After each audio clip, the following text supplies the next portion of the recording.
तर बांगलादेशातल्या संकटामुळे भारताला एक चांगली संधी मिळणार आहे। रेडीमेड कपड्यांच्या बहुतांश आंतरराष्ट्रीय कंपन्या बांगलादेशातनं कपडे तयार करून घेतात आणि मग त्यांचं ब्रँडिंग करतात। आता बांगलादेशातल्या अराजकतेमुळे तिथल्या टेक्सटाईल असोसिएशननं आंतरराष्ट्रीय ऑर्डर स्वीकारणं बंद केलंय। त्यामुळे भारताला या संकटात संधी कशी सापडली आहे पाहूया।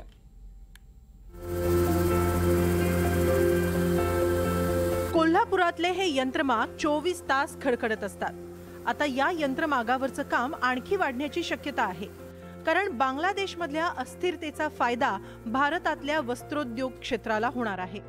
बांगलादेशातून तयार कपडे मोठ्या प्रमाणात निर्यात होतात। जवळपास 50 वर्षांच्या प्रयत्नांनंतर बांगलादेशनं वस्त्रोद्योग क्षेत्रात नाव कमावलंय आणि स्थान मिळवलंय। बांगलादेशातल्या हिंसाचारामुळे बांगलादेश टेक्सटाईल मिल असोसिएशनने उत्पादन बंद ठेवण्याचा निर्णय घेतलाय।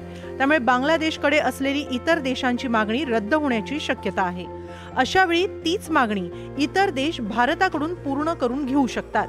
2023-24 मध्ये भारतातून बांगलादेशला 122.2 कोटी डॉलरचं सूत निर्यात झालं होतं, तर बांगलादेशातून भारतात 253.2 कोटी डॉलरच्या तयार कपड्यांची आयात झाली होती।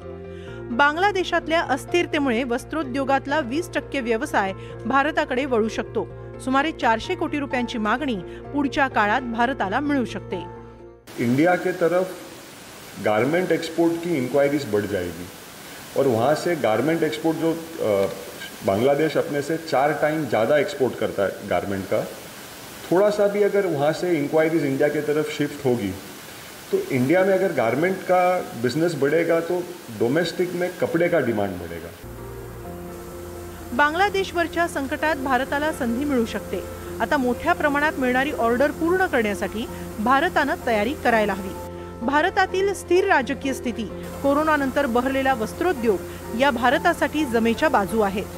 त्यामुळे भारतानं ही संधी गमवायला नको।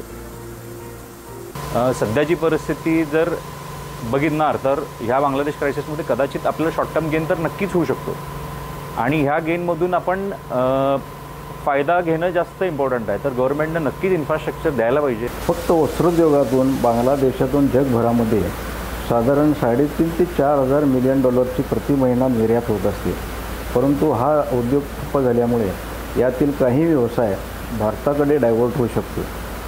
अगदी कमीत कमी जरी आपण धरलं तरी 350 ते 400 मिलियन डॉलरचा व्यवसाय हा भारताला मिळू शकतो आणि यासाठी येथील व्यापाऱ्यांनी व उद्योजकांनी प्रयत्न केले पाहिजेत व या संधीचा फायदा उचलला पाहिजे।